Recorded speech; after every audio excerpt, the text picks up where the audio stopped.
20 বছর আগে যখন বিকাশের অভিযাত্রা শুরু হয়েছিল, তার মধ্যে 13 বছর ধরে গুজরাটের মুখ্যমন্ত্রী হিসেবে এবং পরে 2014 মে মাস থেকে দেশের প্রধানমন্ত্রী হিসেবে নিরন্তর তা অব্যাহত আছে।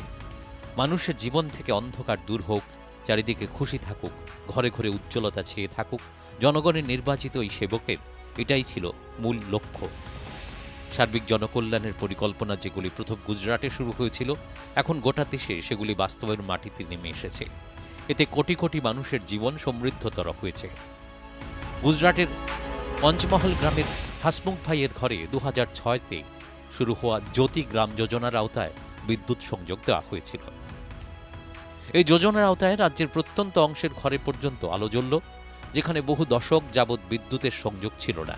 সেই সময়ে শুধু ঘর আলোকিত করারই কাজ হয়নি, সে সঙ্গে বিদ্যুৎ বন্টনের গোটা ব্যবস্থাপনাকেই উন্নততর করা হয়েছিল। ये ज्योति ग्राम से हमने वो कनेक्शन लिया है और ये मोदी सरकार ने जो कनेक्शन ज्योति ग्राम का है वो बहुत बढ़िया है और हमसे पूरा बीज पूरा पड़ रहा है। 10 साल पहले ज्योति की योजना हमको मिल नहीं रहा था, अभी रात को अंधेरे में रहते थे, अभी बहुत शुभ मिलते हैं, लाइट मिलते हैं रात को, पंखे में रहते हम, झाड़ में रात को जाते हैं, बाहर का लाइट चालू करते हैं। গুজরাট থেকে শুরু হওয়া ঘরকে আলোকিত করার ধারাবাহিকতা দ্রুত এগিয়ে চলল যখন 2014-তে প্রধানমন্ত্রী নরেন্দ্র মোদী দেশের দায়িত্বভার নিলেন। তখন হাজার হাজার গ্রামের কোটি কোটি এমন ঘর ছিল যেখানে বিদ্যুতের আলো পৌঁছানো বাকি ছিল। দেশের প্রধান সেবক সবার আগে ভারতের সমস্ত গ্রামগঞ্জে বিদ্যুতের আলো পৌঁছানোর কাজকে এগিয়ে নিয়ে যেতে থাকলেন। দেশের বিদ্যুৎ বন্টনের কাঠামোকে যথাযথ করার জন্য সমস্যা সংকুল গ্রামে পর্যন্ত বিদ্যুৎ পৌঁছানোর ঐতিহাসিক কাজ করা হলো।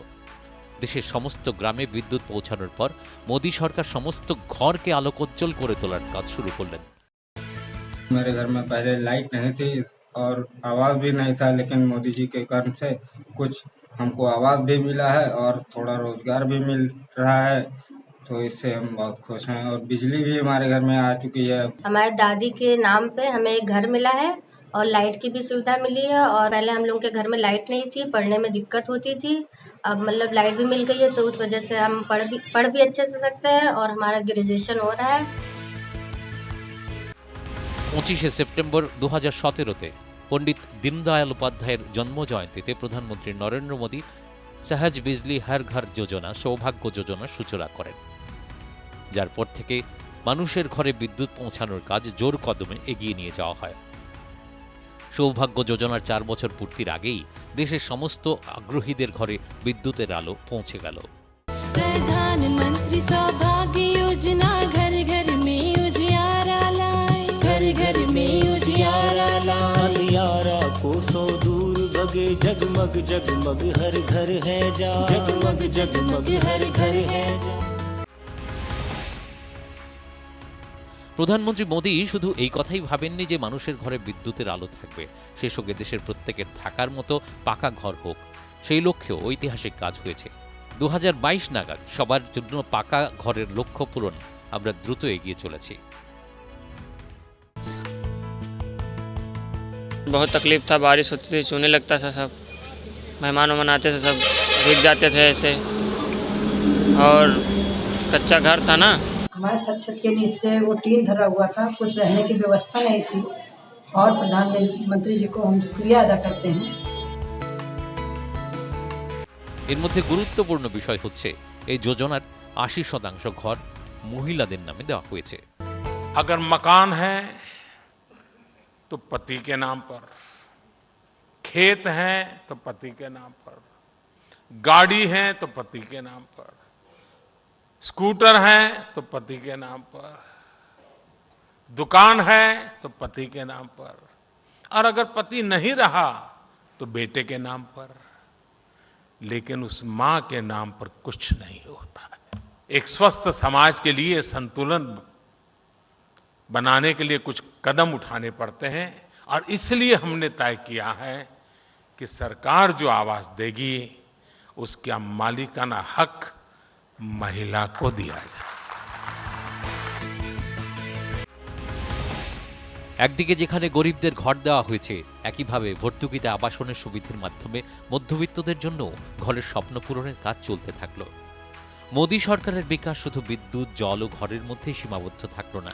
প্রথমে গুজরাট ও পরে গোটা দেশ জুড়ে প্রধানমন্ত্রী নরেন্দ্র মোদী সাধারণ মানুষকে খাদ্য, বস্ত্র ও বাসস্থানের ব্যবস্থা করানোর প্রয়াস নিয়েছেন। রোজগারের উপায় যেন হয়, সেই লক্ষ্যে ব্যাপক কাজ হয়েছে।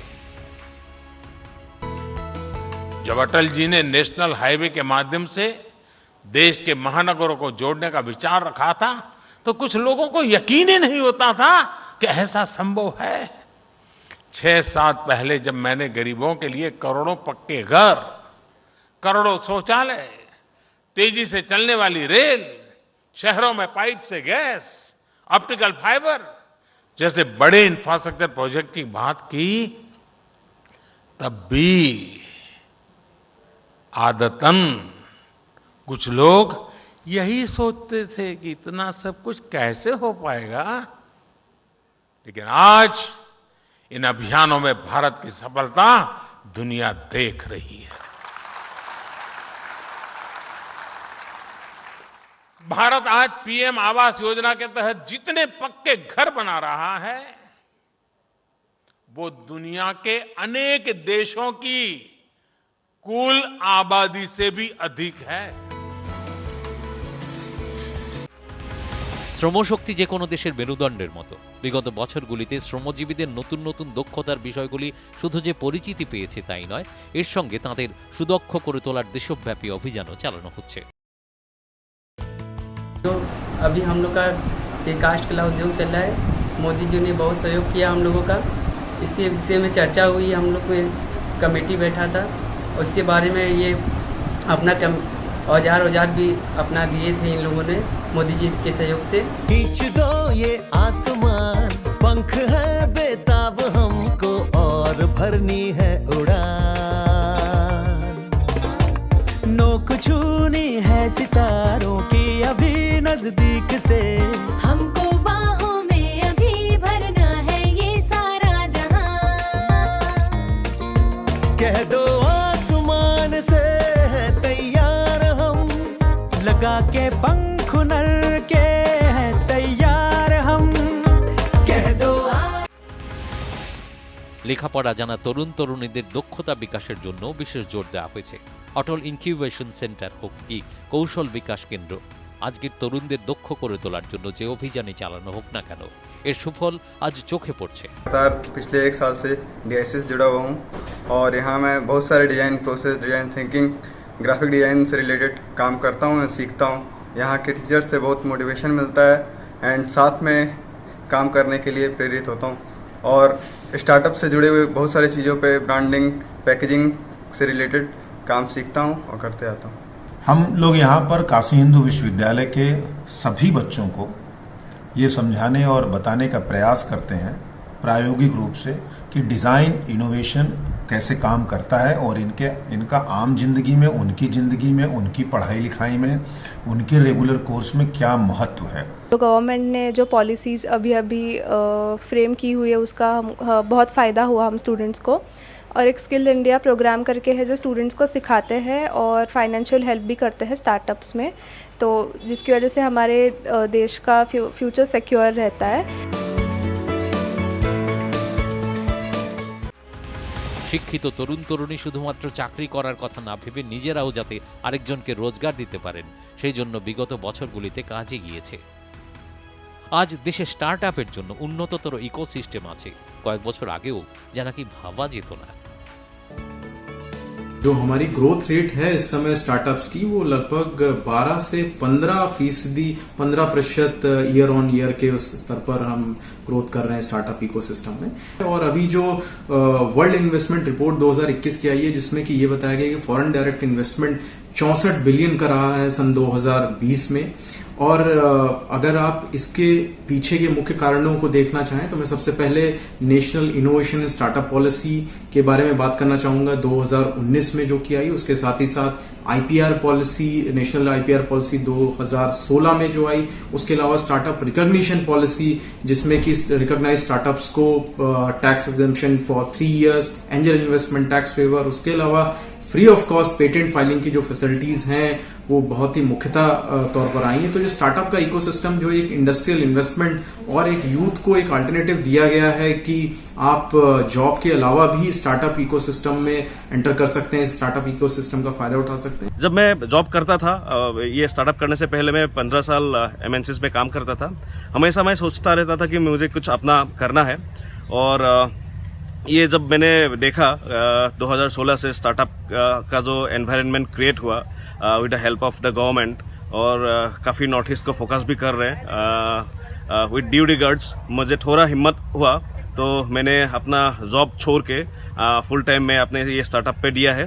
आज 3 साल बाद हम एक कॉन्फिडेंस के साथ बोल पा रहे हैं कि हम एम्प्लॉयमेंट भी जनरेट कर रहे हैं, फार्मर्स का इनकम इम्प्रूवमेंट में हम लोग हेल्प कर पा रहे हैं।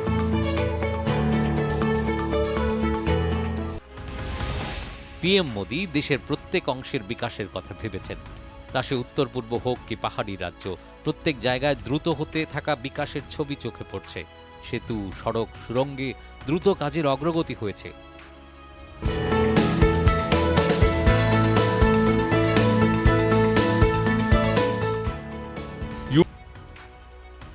উত্তরপ্রদেশের কাশীতে জনগণ প্রথমে 2014 ও পরে 2019-এ সাংসদ নির্বাচিত করে গণতন্ত্রের সবচেয়ে বড় মন্দিরে তাঁকে পাঠিয়েছেন। পুরাতন এই শহরের মানুষ তাদের চেয়ে আর ভালো কে বলতে পারবেন যে বিকাশ আসলেই কি হতে পারে? बनारस में भी वो जो समय था कि लंका से कैंट तक आने में लोगों की कमर टूट जाती थी और कई घंटे लगते थे। आज स्थिति हो गई कि बनारस की सड़कें चुस्त और दुरुस्त हैं। कम से कम ये कह सकते हैं कि आप गंगा तट से चल करके कैंट तक आइए, कोई यात्री आए, चाहे वो मड़ुआडीह स्टेशन पर भी जाए तो सब सुकून से पहुंच सकता है। बनारस की सड़कों के किनारे बिजली के बहुत पुराने खंभे थे, वो शायद हमको लगता है कि आज़ादी के समय के ही लगे थे, प्रारंभ में लगे थे, हटे नहीं थे। कुछ तो इतने जर्जर हो गए थे कि जंग लग करके कि वो गिर रहे थे आए दिन, वो भी दुर्घटनाग्रस्त करते थे लोगों को। लेकिन आज हमारे यहाँ हेरिटेज पोल लगे हुए हैं, जिससे लगता है कि बनारस एक खूबसूरत और अच्छा शहर है, उसकी गरिमा के रूप है।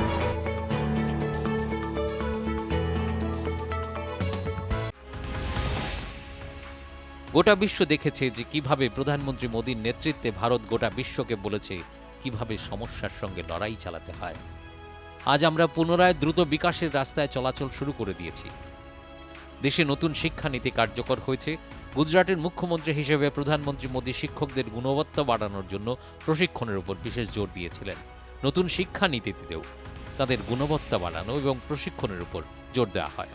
এর সঙ্গে শিক্ষাতে যত বেশি সম্ভব প্রযুক্তি প্রয়োগের উপরও সবসময় গুরুত্ব দিয়ে এসেছেন প্রধানমন্ত্রী নরেন্দ্র মোদী। हम सब इंस्पायर होते हैं नए नए इनिशिएटिव्स, सिर्फ इनिशिएटिव ही नहीं, इम्प्लीमेंटेशन में, इनोवेटिव प्रैक्टिसेस में हर एक सेक्टर को हम देखें, वो हेल्थ हो, एजुकेशन हो, इकोलॉजी हो और इकोनॉमी हो, तो बैलेंस है। इंफ्रास्ट्रक्चर हो, कैरेक्टर बिल्डिंग हो, ये पूरे देश में पिछले 20 सालों में हर भारतीय के मन में, युवाओं के मन में एक नई आश जगी है।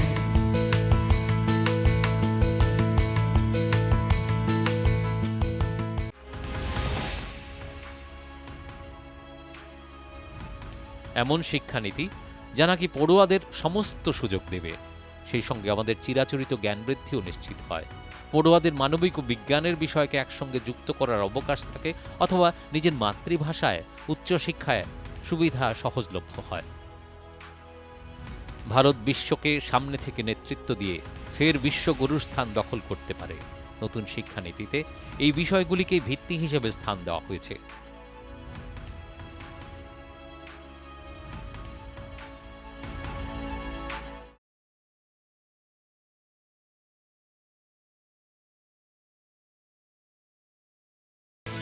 दो 2020 में उनके विचारों पर आधारित एक राष्ट्रीय शिक्षा नीति आई मुझे याद पड़ता है जून 2014 में जब पहली बार प्रधानमंत्री जी ने संसद को संबोधित किया था और शिक्षा की एक दृष्टि दी थी। ये कहा था कि वो गरीब जो गांव में है, जो पिछड़ गया, जिसे शिक्षा नहीं पहुंची, जिसके पास एक अच्छा शिक्षक नहीं है, उसके लिए हम क्या कर सकते हैं। और फिर उन्होंने जवाब दिया था, क्या हम तकनीक के माध्यम से उन तक नहीं पहुंच सकते हैं? ये हुआ है, स्वयं और स्वयं प्रभा के माध्यम से हम वहां तक पहुंचे हैं। ऐसी शिक्षा नीति जो छात्रों को तमाम अवसर देती है, साथ ही हमारे परंपरागत ज्ञान को बढ़ावा भी। छात्रों को मानविक और विज्ञान के विषयों को एक साथ चुनने का विकल्प हो या अपनी भाषा में उच्च शिक्षा का अवसर। भारत दुनिया की अगुवाई कर एक बार फिर विश्व गुरु बने, उस दिशा में नई शिक्षा नीति ने आधार दिया है। शिक्षा में तकनीकी ज्ञान की बहुलता होनी चाहिए, शिक्षा में सर्वांगीण विकास को महत्व मिलना चाहिए और हमारा नागरिक वैश्विक नागरिक भी बन सके, उसमें जन कल्याण का बोध भी हो, ऐसे बोध का सृजन यह शिक्षा नीति करती है। माननीय प्रधानमंत्री मोदी जी के द्वारा भी सर्वांगीण विकास के ऊपर बहुत जोर डाला गया है और यह शिक्षा नीति सर्वांगीण विकास के लिए स्कूली शिक्षा के माध्यम से हायर एजुकेशन तक प्रत्येक स्तर पर वह व्यवस्था करती है। पहले हमारे सिस्टम में होता था, काफ़ी थ्योरी पे ज़्यादा फोकस किया होता था एंड फ्लेक्सिबिलिटी बहुत कम होती थी इन जनरल।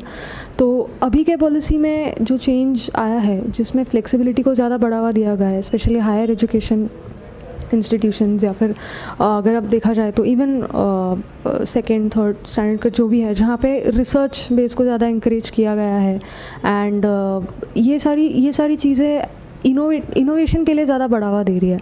एंड ये हमें कैसे हेल्प होगी, हमारे जनरेशन को और आने वाले जनरेशन को भी ये फ्यूचर में काफ़ी हेल्प होगी, बिकॉज इससे जो इनोवेटर्स है, स्पेशली जो स्टार्टअप्स में जाना चाहते हैं, उसको भी ज़्यादा बढ़ावा मिलेगा।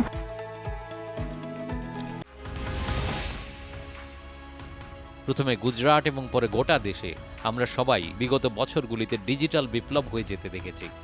গুজরাটের প্রত্যন্ত গ্রামে ডিজিটাল যোগাযোগের বিষয় হোক কি দেশের দুর্গম এলাকা থেকে শুরু করে আজ আন্দামান নিকোবর দ্বীপপুঞ্জের পোর্ট ব্লেয়ার পর্যন্ত 4G কানেক্টিভিটি পৌঁছে গেছে। এতে সেখানে যাওয়া পর্যটকদের পাশাপাশি স্থানীয় মানুষেরও ব্যাপক লাভ নিশ্চিত হয়েছে।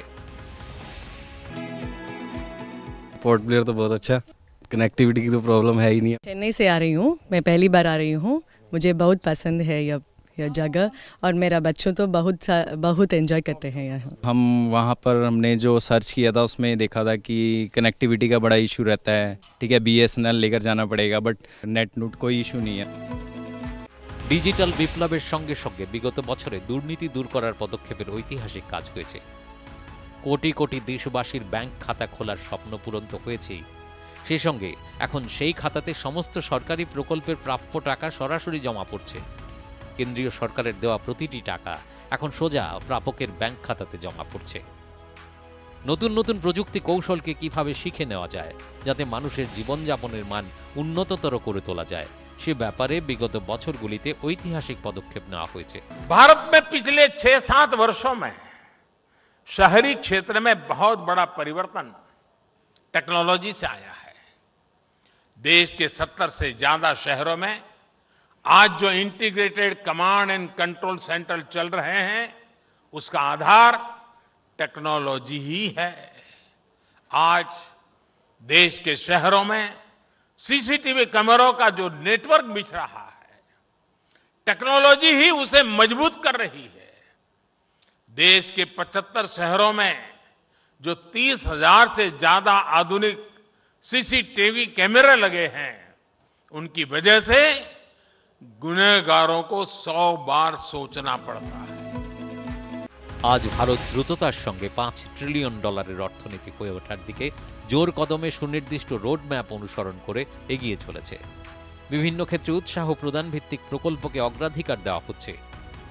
আজ ভারত মোবাইল সহ সমস্ত ইলেকট্রনিক সামগ্রীর বিশ্বব্যাপী উৎপাদনের অধিকার নিয়ে উঠে আসছে। तब के चीफ मिनिस्टर के नेतृत्व, नरेंद्र भाई मोदी के नेतृत्व में वाइब्रेंट गुजरात का जन्म हुआ। ये साल था 2002 और उसमें मुझे याद है कि हम लोग ने ताज होटल में नरेंद्र भाई ने एक मीटिंग बुलाई थी। वहाँ 8 से 10 इंडस्ट्रियलिस्ट को इकट्ठा किया था और ये उनका प्रस्ताव रहा था कि एक गुजरात का जो एक पहचान है वो विश्व भर में जाए। तो उसके लिए मेड इन गुजरात के लिए उन्होंने एक लोगो भी सजेस्ट किया था कि एक लायन का लोगो हो और हर एक अच्छा प्रोडक्ट जो गुजरात से जाए उसके ऊपर मेड इन गुजरात के साथ वो लायन का लोगो भी आवे।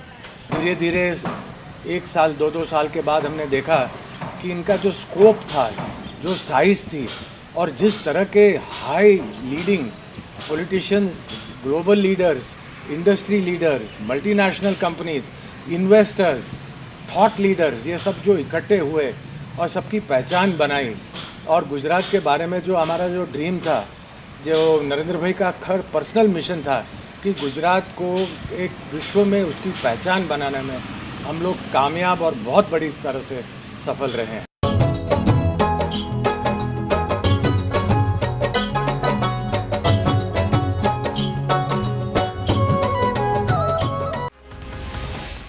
কথা শুধু আর্থিক বিকাশেরই নয়, প্রধানমন্ত্রী মোদী সবসময় সমাজের চিরাচরিত সংস্কৃতিকে সমৃদ্ধ করার প্রয়াস জারি রেখেছেন।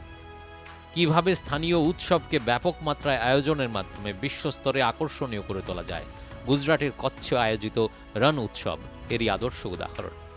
আজ গোটা বিশ্বে কচ্ছের রণ উৎসব মানুষের আকর্ষণের কেন্দ্রবিন্দুতে আছে। जो एरिया है काश तो 2005 के पहले किसी को मालूम भी नहीं था। एक डेसर्ट है, हार्श एरिया था, वहाँ इंफ्रास्ट्रक्चर, पानी, पीने के लिए पानी की भी तकलीफ था।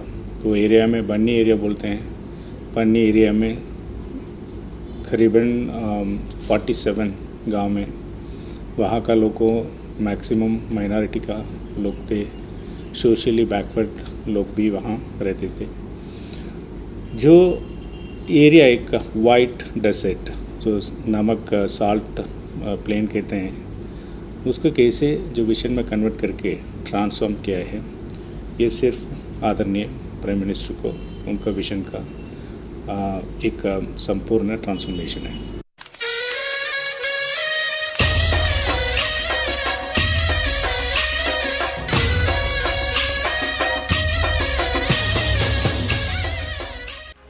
এর সঙ্গে গুজরাটের নবরাত্রিতে বিভিন্ন আয়োজন হোক কি মকর সংক্রান্তিতে ঘুড়ি উৎসব, এই সমস্তকে যেভাবে দারুণ চমকদার করে তোলা হয়েছে তাতে এটাই প্রমাণিত যে গুরুত্বপূর্ণ ঐতিহ্যভিত্তিক আয়োজনকে উৎসাহ যোগানো সহ বিভিন্ন বিষয়ে প্রধানমন্ত্রী মোদীর ভাবনাকে অগ্রাধিকার দেওয়া হয়ে থাকে।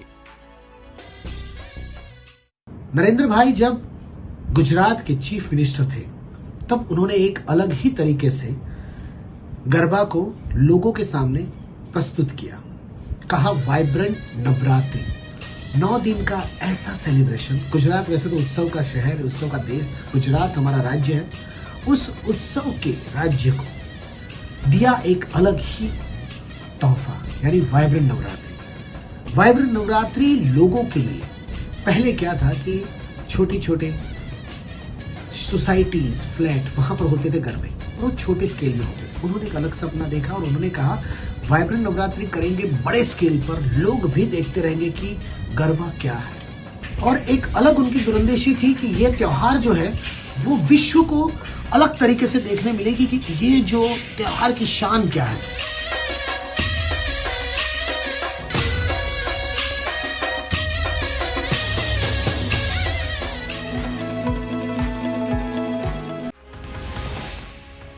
আমরা বিশ্বের সামনে এমন এক মহাশক্তি হিসেবে উঠে আসছি যার মূল শক্তি এর যুব অংশ এবং দূরদর্শী সক্ষম নেতৃত্ব।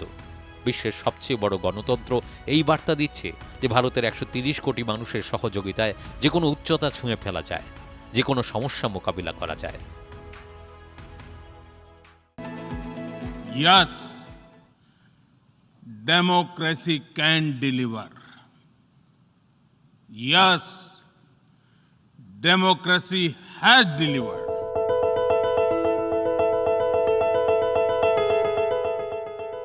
বিগত 20 বছরে প্রথমে গুজরাট ও পরে গোটা দেশে সুপ্রশাসনের এমন আখ্যান রচিত হয়েছে যা নাকি ভারতকে আত্মবিশ্বাসে ভরপুর করে তুলেছে। ভারত নিজের হারিয়ে যাওয়া গৌরব পুনরুদ্ধার তো করেছেই, সেই সঙ্গে গোটা বিশ্বের জন্য উদাহরণ হয়ে উঠছে যে কিভাবে দেশের সক্ষম ও দূরদর্শী নেতৃত্ব সবাইকে সঙ্গে নিয়ে সবার প্রত্যাশাকে ডানা মেলার অবকাশ গড়ে দিয়ে সবচেয়ে সেরা ঢঙে সমস্যা মোকাবিলা করছে এবং একই সঙ্গে স্বর্ণালী ভবিষ্যতের নির্মাণও নিশ্চিত করছে।